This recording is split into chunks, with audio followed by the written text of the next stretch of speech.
So today's topic, what I'm going to talk about is something called, so the focus of today's topic is going to be on what I call the epistemology of how we do projects.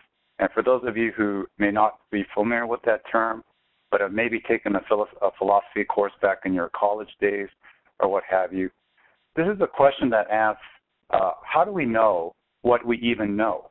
And as crazy as that may sound, consider this. So, as project managers, one of the mainstays of what we do is we create this thing called a project schedule, right? But when you think about what that means to build a project schedule, on the one hand, this project schedule is supposed to outline a series of activities that real people are supposed to actually do at some future point in time. But that's kind of an interesting dilemma because people aren't even working on it yet you are outlining or putting timelines and durations on these activities that people have to do. So the question arises, is this schedule that we created something that's just in our own mind, or does it actually map to how people are going to actually do things? And if it actually maps to how people are going to do things, how do we know that it's accurately going to gauge that or outline that? We don't. So in some sense, it's kind of where we take our past experiences to outline what we assume is going to be the future of what the project schedule is going to do. On the other hand, you couldn't be able to do that unless you had some previous experience. So it's kind of the typical chicken and egg dilemma. So this is a question that we're going to be kind of diving into in today's presentation. And a word of warning. So I know many of you out there, myself included, we have a tendency to be very practically minded. I mean, that's why we're hired as project managers, because we are detail-oriented individuals who, like to think about the bottom line practical things that have to get done. But I think sometimes what gets missing in that kind of a thought process is kind of stepping back and wondering if what we're doing is actually correct or not, or these kind of deeper questions sometimes get lost. So today's presentation, we're going to kind of go into these really mind-boggling topics, and we're going to cover a lot of things that are really big topics, and I'm going to sweep over them just like in less than an hour. But let it sink in. And you know where my website is, so if you ever have some questions, because sometimes I've given this presentation live to various like PMI chapters.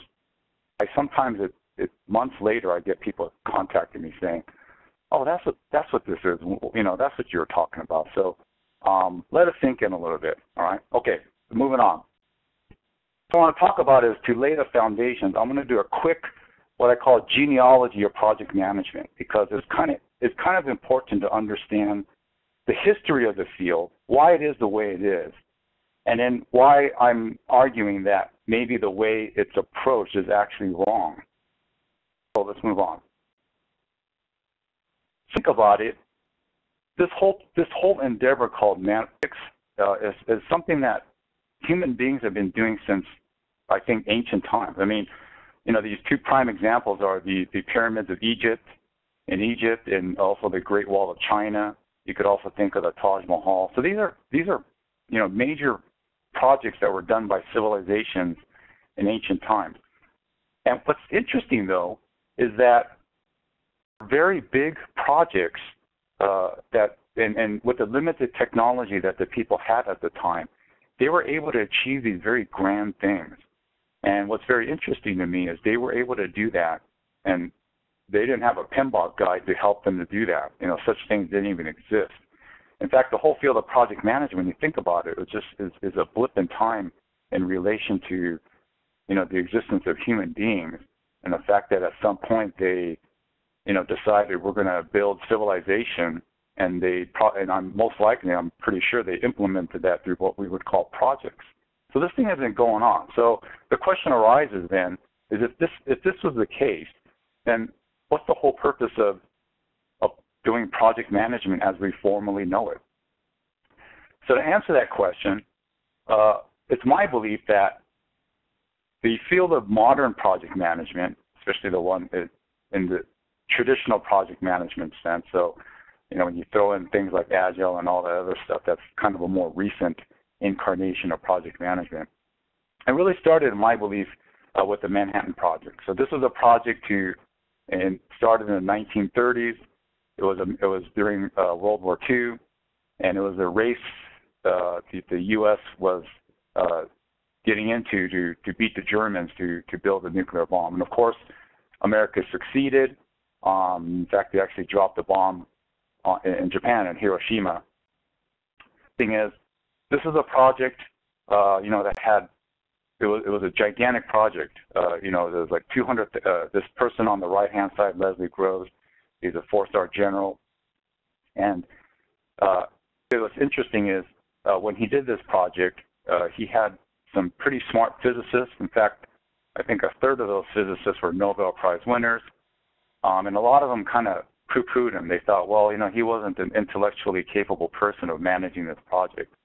On the contrary, after this project was done, many agreed that if it weren't for him, this project would never have succeeded.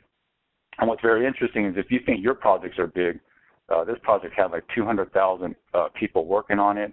He had a budget of about $3 or $4 billion, which, if you take it in today's dollars, is something like 30 to 40 billion dollars.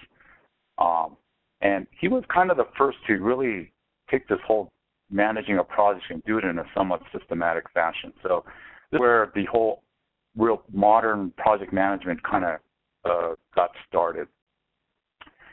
And interesting to me is project management, and especially the traditional kind, really rests on what I call the scientific principle. So here are kind of the 5 steps of the scientific method, right? So the first thing is you ask a question, you state a hypothesis, you conduct an experiment, you analyze the results, and then you make a conclusion. And then based upon that conclusion, you either turn it into a specific method to produce repeatable results. If that doesn't work, then you start all over again. Interesting is if you take the 5 phases, right, that the process groups in the PMI's PMBOK guide, really it could map exactly to this 5 kind of scientific method steps, right? So when you ask a question, it's very much like when you initiate a project. So you're asking yourself, why are we even doing this project, right? And if there's hopefully if there's a business case that supports that, or maybe it's just because it's someone in your organization decides that that's something you have to do, then the next thing you do is you it's kind of this whole idea of stating a hypothesis is really outlining the plan, because at this point you have no idea, or in the general case, you really have no real tangible, roadmap on how you're going to accomplish this project, and especially if this project is truly within the definition of a project that's unique and temporary. Then what this hypothesis process is you formulate this idea, and this idea that you say is, here's an outline of a plan that we think that this project and the requirements that we get from various business groups or whoever the stakeholders are is going to outline what we think is the direction we need to go.